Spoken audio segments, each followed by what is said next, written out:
Thank you for having me. I think this is a great thing that Reece has put together, uh, online training, education, seminars for people during this time when we're all kind of sheltered in place. Today, I'm going to talk about properly curing plastisol. It's an issue that I deal with on a daily basis. Probably one of the most common things I hear is my ink's not cured. My ink's not curing. The ink is bad. Uh, so let's jump right into, properly curing plastisol. What does it take to cure plastisol? Plastisol is a heat activated product.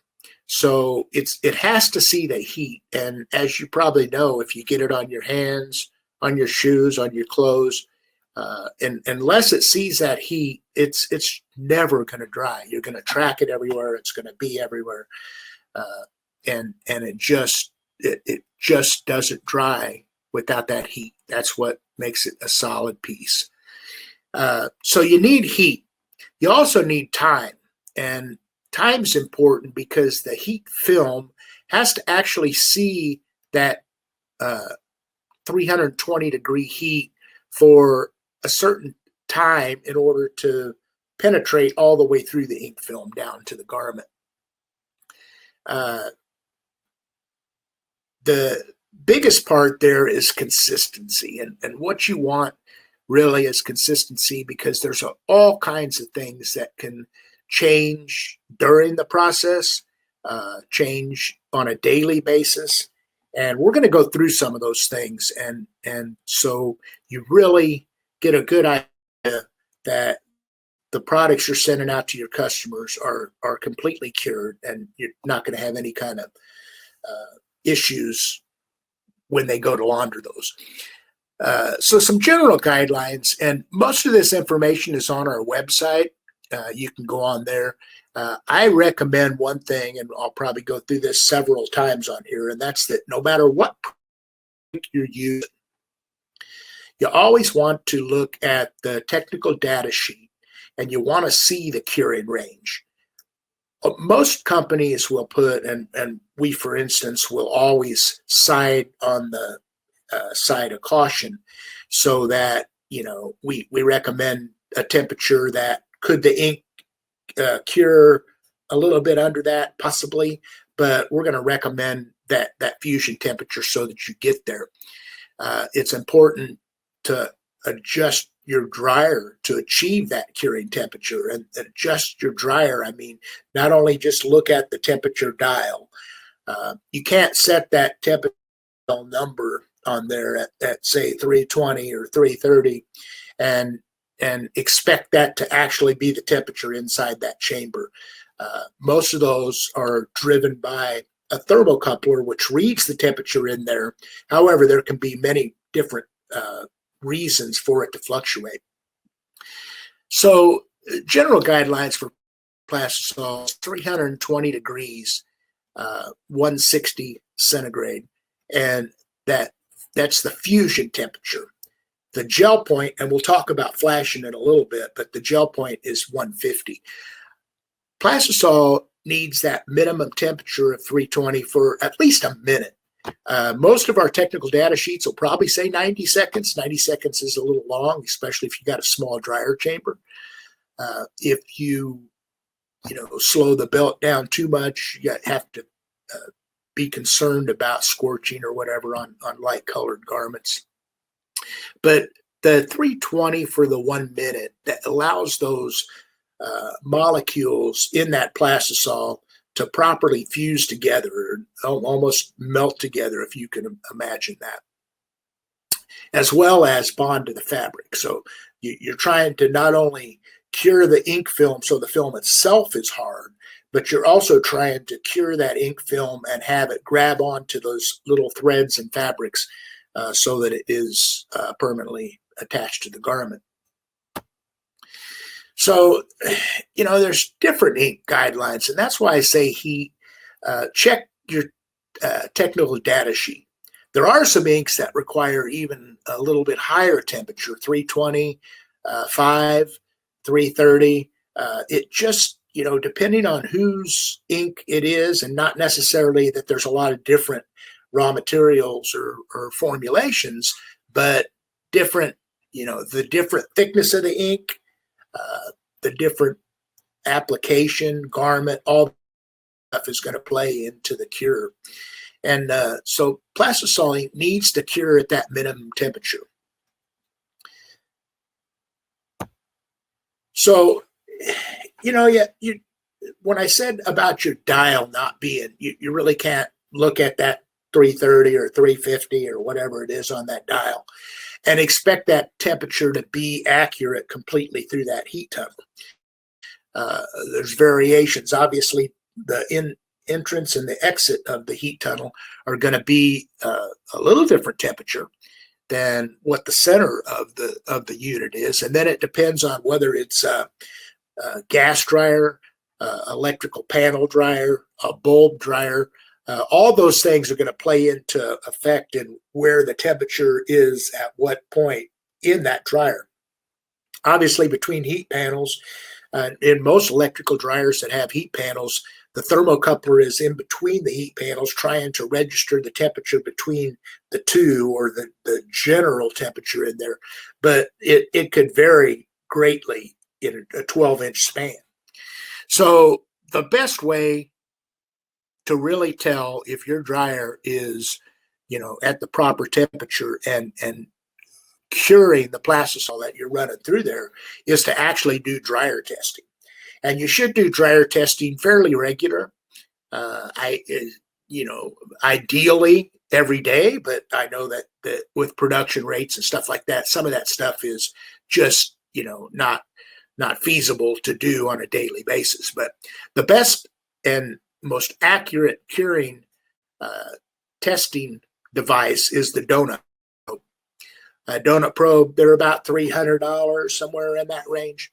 And donut probe can be run through every morning before production to make sure that your dryer is maintaining that temperature. And you read the instructions, it'll tell you how to place it on the ink surface and run it through on the garment. And that's the most accurate test to tell if that ink surface is actually getting to that temperature and maintaining that temperature as it goes through the dryer. The other instrument is that temp gun. And the temp gun you would hold right at the end of the dryer as it comes out, and you would shoot towards the ink film. You want to get that the laser dot on the ink film so that you can read what that temperature is. And that temperature should read over 320 as it's exiting the dryer. And then the other common thing in our industry is these temp tapes. And temp tapes are pretty accurate because they don't turn that temperature. They don't turn dark on that temperature until that tape actually reads the temperature.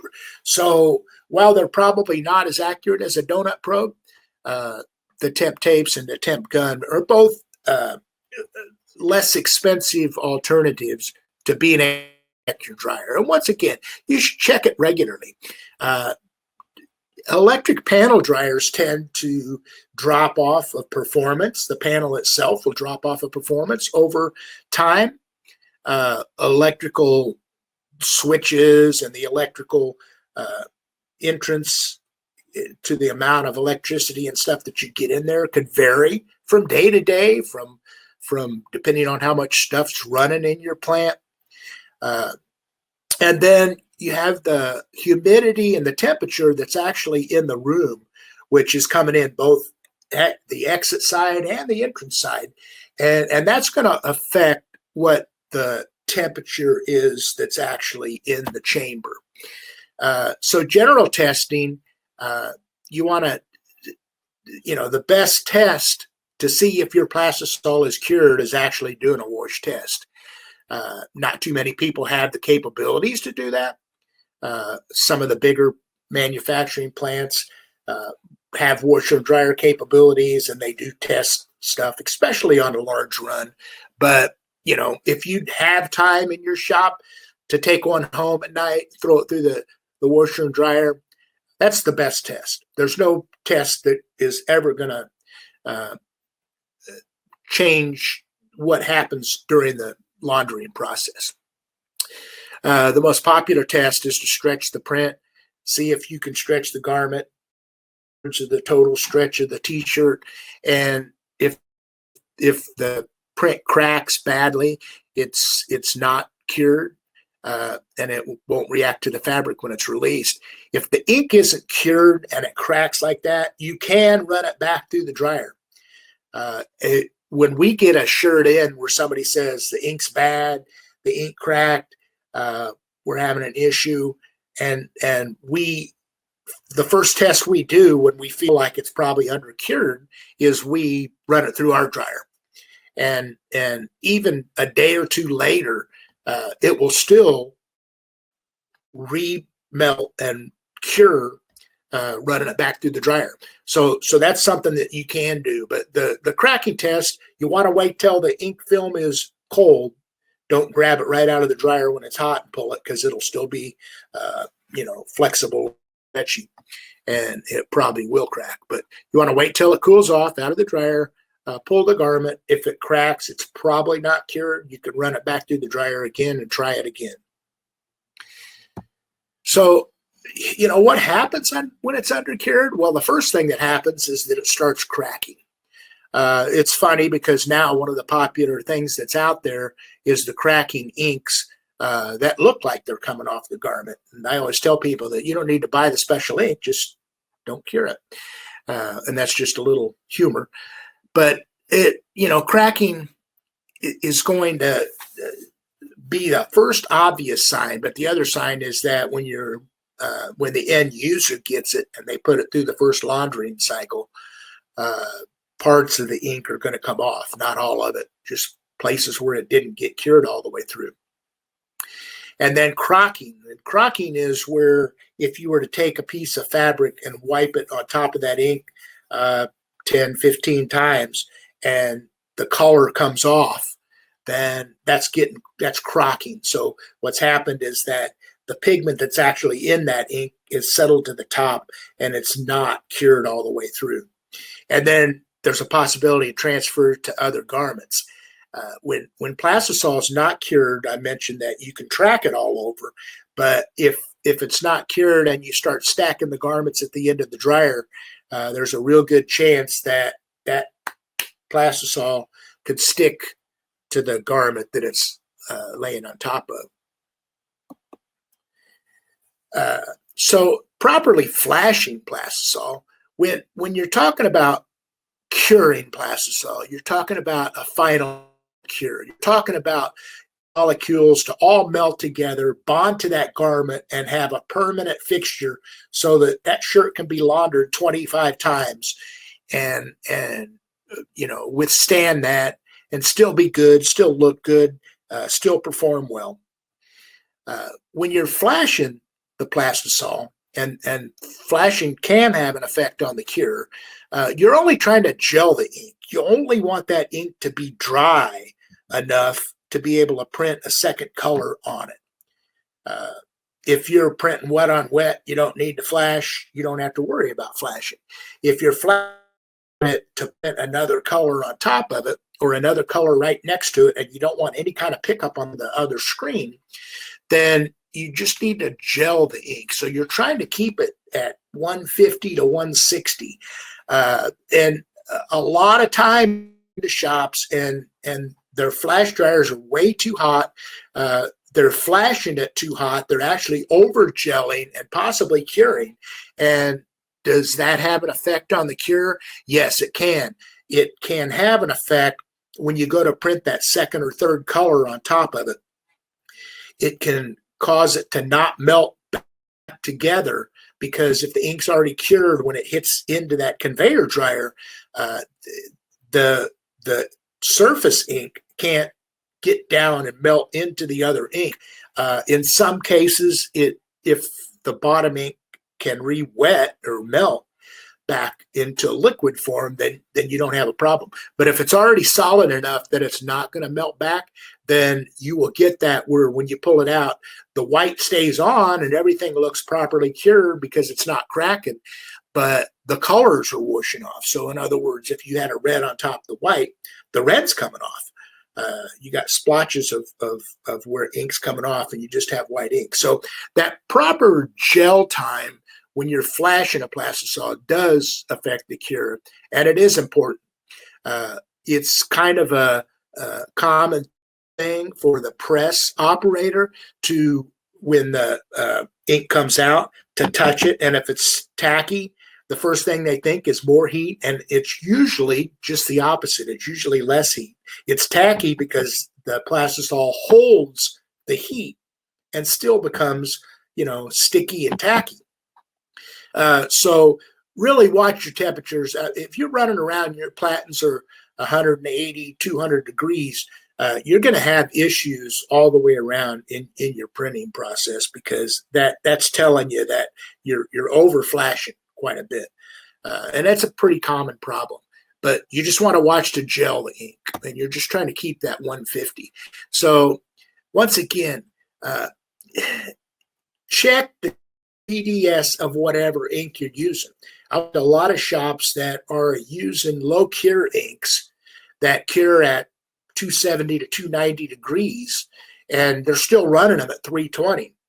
And you think like, okay, well, that's a good insurance policy that guarantees that my ink's cured. But in reality, low cure inks are designed to be the best migration blocking product at the low temperatures. And usually the majority of those inks, unless they say they can range from 270 to 320 or 270 to 330 or whatever that range of cure could be, they're not going to perform as well at a higher temperature. If it just says cure at 270 and you hit that 320 range, you're probably going to lose any benefit you got from the migration. So check the technical data sheets on all inks.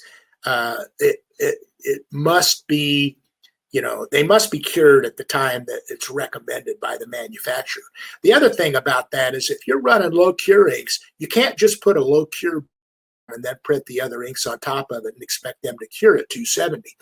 So if you're using low cure inks, you have to use all low cure inks. So the colors that you print on top of them must also be, in the same range.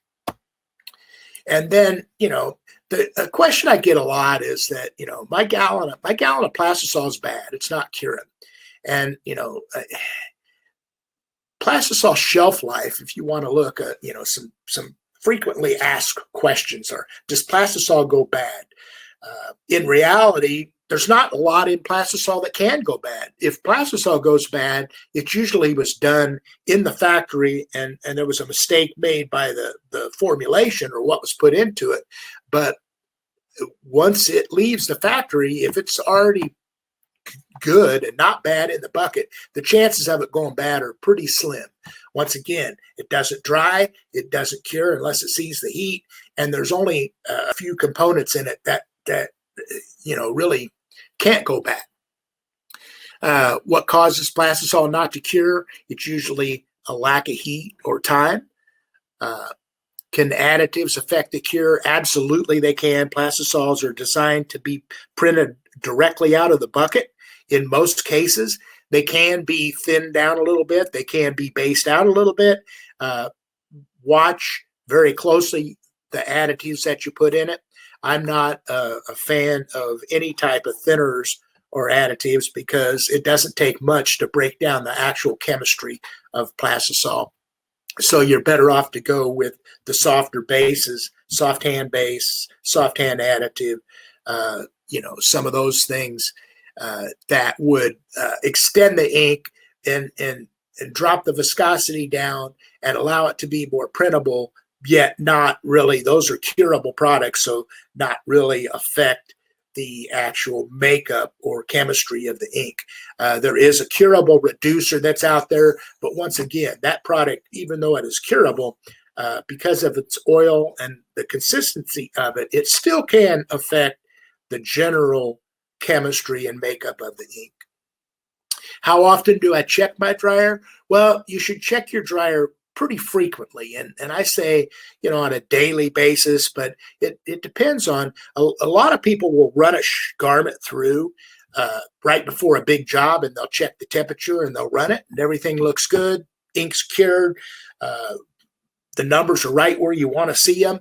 And then they start running the job. And what they don't understand is that if your dryer is 320 degrees, perfect temperature inside there and everything like that, when you run that one shirt through and everything looks good, you got to keep in mind, if you start loading shirts on that belt and all of a sudden you've got 20 in there and that belt's loaded, the actual humidity and moisture that's in that garment is going to become a gas inside the chamber, and it's going to drop your temperature. And I've seen it drop inside dryer temperatures as much as 20 to 25 degrees. So when you have a loaded belt full of garments, when you have a loaded belt full of fleece garments that are really thick and have a lot of moisture in them, the chances of your dryer temperature dropping are dramatic. And so that's why that first shirt would come through and everything looked good, and I know it's cured and everything like that. And then halfway through the job, the shirts started having issues with curing. So you want to check that. You want to check a full, how does the full dryer look temperature-wise after you're doing that? And then keep in mind that if the humidity's really low, if the temperature inside the room is really low, if there's a good wind flying around in the room, the doors are open, all those things can affect your curing in your dryer. So those are all things to look at. You want to just make sure that shirt that goes through and that ink is properly cured.